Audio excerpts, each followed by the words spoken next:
Hi, welcome to PSR studies.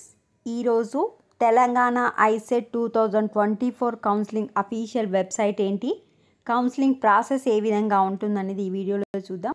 Video చూస్తున్నారు but like చేయట్లేదండి, please అండి వీడియోని లైక్ చేయండి, ఛానల్ని సబ్స్క్రైబ్ చేసుకోండి. టీఎస్ ఐసెట్ కౌన్సిలింగ్ అయిపోయేలోపు మీకు ఏ చిన్న అప్డేట్ వచ్చినా అప్డేట్ చేస్తూ ఉంటాను. అండ్ మీకు డౌట్ ఉన్నా కూడా కామెంట్ సెక్షన్లో మెన్షన్ చేయండి. మీరు చేయాల్సిందల్లా ఛానల్ని ఫాలో అవ్వడము, వీడియోని లైక్ చేయడం. ఇంట్రెస్ట్ ఉన్న వాళ్ళు తెలంగాణ ఐసెట్ స్టూడెంట్స్ 500 మెంబర్స్ టెలిగ్రామ్లో జాయిన్ అయ్యారు. టెలిగ్రామ్ యొక్క లింక్ కూడా కామెంట్ సెక్షన్లో ఇస్తాను. మీకు కామెంట్ సెక్షన్లో ఇప్పుడు 2 లింక్స్ ఇస్తాను. ఒకటి తెలంగాణ ఐసెట్ 2024 అఫీషియల్ వెబ్సైట్, అదేంటంటే tgiset.nic.in. నెక్స్ట్ వచ్చేసి టెలిగ్రామ్. ఈ 2 లింక్స్ ఇస్తాను, కావాలనుకున్న వాళ్ళు చెక్ చేసుకోండి. ఇప్పుడు కౌన్సిలింగ్ ప్రాసెస్ ఏ విధంగా ఉంటుందనేది చూద్దాం.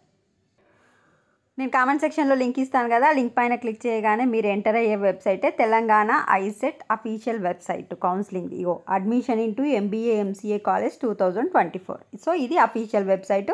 మనకి ఏం కావాలన్నా దీంట్లోనే చెక్ చేసుకోవాలి. ఇక్కడ టీజీ ఐసెట్ పక్కన 3 లైన్స్ ఉన్నాయి కదా, ఇక్కడ రేపు రిజిస్ట్రేషను, స్లాట్ బుకింగ్, ఇట్లా 4-5 ఆప్షన్స్ అయితే రావడం జరుగుతుంది. అక్కడి నుంచే మనం కౌన్సిలింగ్కి ఆన్లైన్లో అప్లై చేసుకోవాలి.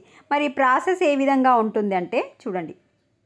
పే ప్రాసెసింగ్ ఫీజు ఫస్ట్ ఓసీబీసీకి ఒక ఫీజు ఉంటుంది, ఎస్సీ ఎస్టీకి ఒక ఫీజు ఉంటుంది. 600 to 1200 మధ్యలో ఉంటుంది. ఫీజు ఏంటనేది ఆల్రెడీ వీడియో చేశాను, మళ్ళీ రేపు కూడా వీడియో చేస్తాను. ప్రాసెసింగ్ ఫీజు పే చేసి స్లాట్ బుక్ చేసుకోవాలి. స్లాట్ బుకింగ్ అంటే ఈరోజు ఈ హెల్ప్ లైన్ సెంటర్కి మా సర్టిఫికేట్స్ తీసుకొని ఈ టైంకి వస్తామనేది ఆన్లైన్లో టిక్ పెట్టుకోవాలి. ప్రాసెసింగ్ ఫీజు పే చేసేటప్పుడే స్లాట్ బుకింగ్ ఆప్షన్ కూడా వస్తుంది. మీరు బుక్ చేసుకున్నది మీకు దగ్గరలో ఉన్న హెల్ప్ లైన్ సెంటర్కి టిక్ చేసుకొని టైము డేటు ఫిక్స్ చేసుకోవాలి. మీరు స్లాట్ బుక్ చేసుకుంటారు కదా, ఆ రోజు అటెండ్ సర్టిఫికేట్ వెరిఫికేషన్, ఏమేమి సర్టిఫికేట్ కావాలనే వీడియో ఆల్రెడీ చేశాను, మళ్ళీ కూడా రేపు చేస్తాను. అవన్నీ సర్టిఫికేట్స్ తీసుకొని మీరు సర్టిఫికేట్ వెరిఫికేషన్కి వెళ్ళాలి.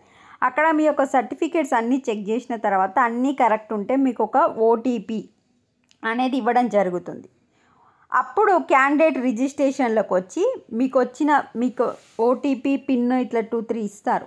అవన్నిటిని ఎంటర్ చేసి క్యాండిడేట్ రిజిస్ట్రేషన్ అంటే మీ డీటెయిల్స్ అన్నీ, మీ స్టడీ డీటెయిల్స్, మీ డీటెయిల్స్, ఇవన్నీ డీటెయిల్స్ ఎంటర్ చేసి రిజిస్ట్రేషన్ చేసుకోవాలి. నెక్స్ట్ మీరు ఆల్రెడీ సర్టిఫికేట్ వెరిఫికేషన్ అయిపోయింది కనుక రిజిస్ట్రేషన్ చేసుకున్న తర్వాత డైరెక్ట్ ఆప్షన్ ఎంట్రీ అంటే వెబ్ ఆప్షన్స్ అనేది పెట్టుకోవాలి. వెబ్ ఆప్షన్స్ పెట్టుకున్న తర్వాత వెబ్ ఆప్షన్స్ని సేవ్ చేసి పెట్టుకోండి. ఇంట్రెస్ట్ ఉన్న వాళ్ళు ప్రింట్ కూడా తీసుకోండి. నెక్స్ట్ ఎప్పుడు లాగిన్ చేసినా, ఎక్కడ లాగిన్ చేసినా లాగౌట్ అయితే తప్పకుండా చెయ్యాలి. ఎందుకంటే మళ్ళీ ఏమైనా చేంజెస్ చేస్తే వేరే వాళ్ళు ప్రాబ్లం అవుతుంది కనుక. సో మీరు చేయాల్సింది ఫస్ట్ ప్రాసెసింగ్ ఫీజు పే చేసి మేము ఈరోజు ఇక్కడికి సర్టిఫికేట్ వెరిఫికేషన్ వస్తామని స్లాట్ బుక్ చేసుకొని సర్టిఫికేట్ వెరిఫికేషన్ అయిపోయిన తర్వాత మీకు ఒక కోడ్ జనరేట్ చేస్తారు. ఒక కోడు, ఒక ఓటీపీ ఇస్తారు. ఆ రెండింటిని ఎంటర్ చేసి క్యాండిడేట్ రిజిస్ట్రేషన్ చేసుకొని వెబ్ ఆప్షన్స్ పెట్టుకున్న తర్వాత వెబ్ ఆప్షన్స్ని సేవ్ అయినా చేయొచ్చు, ఫ్రీజ్ అయినా చేయొచ్చు. ఈ సేవ్కి ఫ్రీజ్కి డిఫరెన్స్ ఏంటనేది మళ్ళీ నెక్స్ట్ వీడియోలో చెప్తాను మీకు. సేవ్ చేసి లాగౌట్ అయితే తప్పకుండా చేయాలి. లాగౌట్ లాగిన్ ఎక్కడ ఉంటాయి అంటే ఇక్కడ ఈ టీజీ ఐసెట్ పక్కన 3 అడ్డం లైన్లు ఉన్నాయి కదా, దాంట్లో ఉంటాయి. ఇంకా ఏమైనా డౌట్స్ ఉంటే కామెంట్ సెక్షన్లో మెన్షన్ చేయండి. ఇది TG ICET counselling official website. వీడియోని లైక్ చేయండి. Thanks for watching.